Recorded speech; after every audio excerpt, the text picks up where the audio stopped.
Amen! Parang, in Jesus' name, lahat na tingnan nyo, puro tayo nakangiti, di ba? Amen. Dahil pumunta tayo dito sa church, hindi natin dala yung problema. Kundi dala natin yung pagpapala sa kay Joy sa katawan natin. Iwan natin yung problema sa labas. Sa pangalan ni Jesus. Dahil ang iingatan sa inyo, gamot sa pag-aalala. Sabi sa awit 139 verse 23 to 24, siyasatin mo ako, O Diyos, at alamin mo ang aking puso. Subukin mo ako at alamin mo ang aking pag-iisip. 24, at tignan mo kung may anumang lakad ng kasamaan sa akin at patnubayan mo ako sa daang walang hanggan. Alam niyo, kaya may mga time na may mga problema tayo kasi tayo din naman yung nag-create. Kaya bago tayo humarap sa Panginoon, sinasabi dito na siya sa atin ng Panginoon ang ating puso. Dahil ang pagkukos ng ating problema ay nasa atin din. Kaya siya lang ang magsusolve sa ating mga problema. Amen. Hindi lang tayo mahal ng Diyos dahil gusto niya tayong huwag mag-alala. Paano ba masusolusyonan ang problema natin? Ano ba ang problema or worries natin? Sa Ecclesiastes 11:10, kaya't ilayo mo ang kapanglawan sa iyong puso at alisin mo ang kasamaan sa iyong katawan, sapagkat ang kabataan at ang kasariwaan ng buhay ay walang kabuluhan. Tulad ng nung mga bata tayo, basta-basta na lang tayo sumusugod sa hindi natin alam dahil lalo hindi pa tayo nakakilala sa Panginoon. Na nagdidesisyon tayo ng basta-basta na lang kung ikakapahamak ba natin o hindi. At alam na natin yung mabuti at hindi. Pero salamat sa Diyos dahil nandyan siya na nagpapaalala sa atin palagi. Amen. Amen. Sabi ng Diyos, alisin mo ang iyong problema. Paano natin aalisin kung hindi tayo hihingi ng kapatawaran sa ating Panginoon? Na i-guide niya tayo kung ano bang dapat natin gawin. Kung will ba ng Diyos ito o hindi. Worry rob us. English pa to Pastor, alam mo na. Okay lang. Worry robs us of our joy. Inaalisan niya tayo ng kaligayahan sa buhay. Ginagawa niyang miserable ang ating buhay.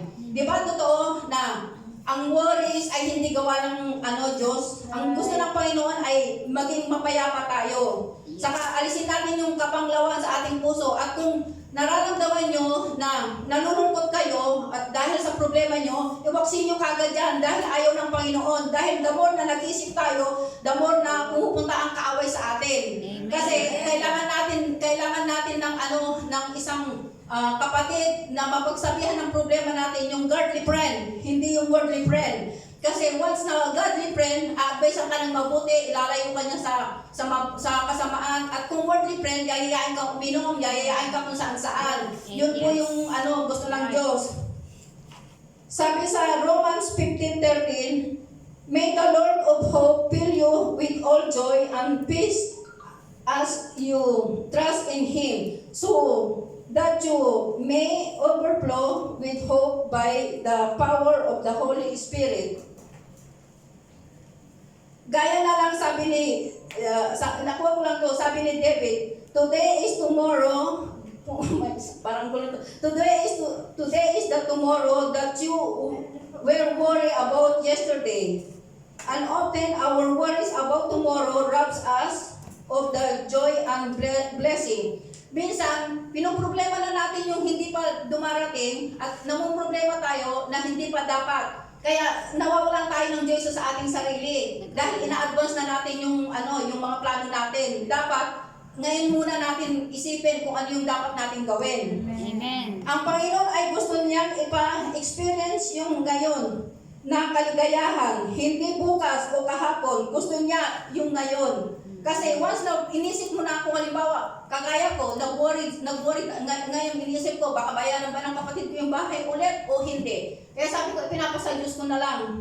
Kung halimbawa Kaya lahat naman na nararamdaman ko, yung para sa akin na dahil ayaw kong bato-bato sa langit, ang matamaan ay huwag magalit. Kasi once na ano tayo dito, nag-encouraging tayo at manatamaan tayo, glory to God, kasi kinakausap tayo ng Panginoon. Amen. Dahil kung magiging sensitive tayo, hindi tayo anak ng Diyos kung magiging sensitive. Right. Kasi sino bang magliligtas ng sarili natin? Tayo ang gagawa ng kaligtasan natin. Tayo ang haharap sa Panginoon. Kung magiging sensitive ka, hindi yung nagsalita ang talo, kundi ikaw ang talo. Kasi nilalayo mo yung sarili mo sa kaligtasan mo sa buhay ng walang hanggan. Amen. Worry makes us unfruitful. Worry doesn't accomplish anything. Worry shows us lack of trust in God. Kasi pag namumroblema tayo, parang hindi na natin naisip na may Diyos pala. Kasi lahat ng problema may solusyon. Hindi naman tayo bibigyan ng Panginoon ng problema na walang solusyon. Tapos, ang lahat ng bagay, lahat sa Kanya galing. Gaya na lang mga bills ng mga bahay, lahat ng klaseng bill. Pwede lang yung bill. Kasi tayo kailangan natin doon sa bill na yun. What to do? What do we worry about? Ano ba ang natin, ang pinoproblema natin? Di ba ang minsan una, yung relasyon. Ako number one, nung hindi pa ako kumilala sa Panginoon. Kilala ko si Jesus pero hindi ko siya kilalang lubusan. Pero salamat sa Panginoon at glory to God at napuntaan din ako dito sa kay Pastor saka kay Sister Juliet. At ang dami kong natutunan dito sa yung salita ng Diyos dito. Una, yung sa relasyon. Sobrang pa ako sa CCTV. Kasi kung nakapokus ako palagi sa Facebook, sa Messenger, na pag hindi nag-message, nakita ko yung ex ko, yung hindi ko ex, yung nagiging karelasyon ko.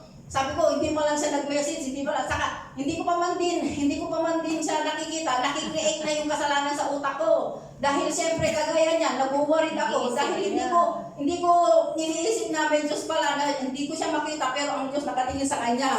Amen. Sa relasyon. Pangalawa, trabaho. Minsan pag wala tayong trabaho, parang pray natin, Lord, bigyan mo po ako ng trabaho, mag-worship po ako sa iyo, magtatights po ako, bato-bato sa langit, walang ang tamaan mo magalit. Mag-worship po ako sa iyo, araw-araw po akong mag-pray, lahat ng itatas ko sa iyo. Pero nung nagkatrabaho na, yan na, nandun na sa diskuhan, nandiyan sa inuman, nasa barkada, lahat na, nandun na sila, lahat.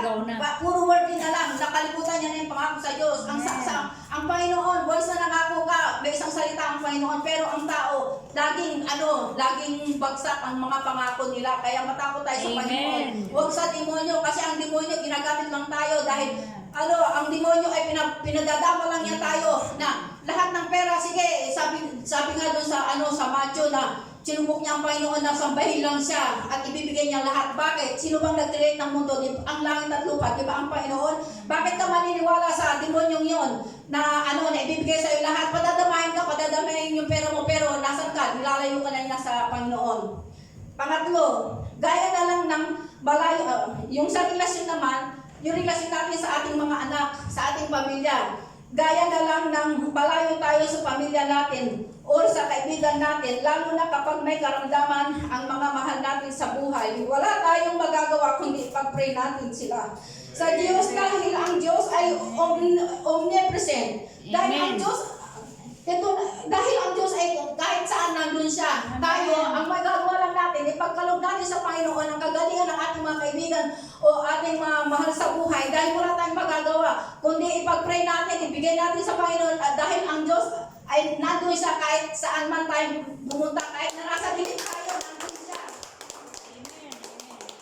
Ito na ang solusyon sa worries natin. Know that you have a heavenly Father. Alamin mo na ang Diyos mo ay nasa langit, hindi yung nasa lupa. Trust in God. Magtiwala ka sa Panginoon dahil lahat ng problema mo, walang imposible sa Panginoon. Lahat yan may solusyon. Kahit may karamdaman ka, kahit na problema mo, relasyon mo, problema mo sa kalusugan, lahat yan ang Panginoon lang gagawa ng solusyon. Dahil kung ibibigay ng Panginoon ang pangalawang buhay mo o kaya ibibigay ng Panginoon na haba pang buhay mo, nasa Kanya ang desisyon, wala sa atin. Kaya trust in God. Amen. Learn to live in the present. Learn to live one day at a time. Planning for tomorrow is time well spent. Worrying about tomorrow is time wasted. Di natin pwedeng isipin yung problema natin dahil sa pag-iisip natin kung alam mong hindi mo masusolusyonan yung problema mo, inaaksaya mo lang yung oras mo. Kaya ang Panginoon, ang Panginoon lahat, siya ay solusyon. Kaya huwag na tayong mag-aksaya. Kung may problema tayo ngayon, kung hindi natin masolusyonan, manahimik ka na lang. Okay, mag-pray ka. Basta Diyos mo sa lahat dahil siya ang bahala sa atin. Amen. In every life, we have some trouble. But when you worry, you make it double. Yes. Diba? Magiging doble ang ating problema sa kaiisip. Imbis na mag-isip tayo na mag-isip, Amen. gumawa ka ng solusyon. Huwag ka na gumawa ng solusyon kung hindi mo rin masusolusyon. Halimbawa, may mga utang tayo. Huwag natin isipin. Isipin natin, God will provide. Saka huwag tayong magpatong-patong ng utang. Kasi kung halimbawa, iniisip mo, nakautang ka sa ganito at utang ka, ibabayad mo utang hanggang sa dumami yung utang mo. Kaya huwag natin isipin palagi yan. Kaya kailangan, ang Diyos ang kikilos, hindi yung will natin, kundi will ng Diyos. Amen.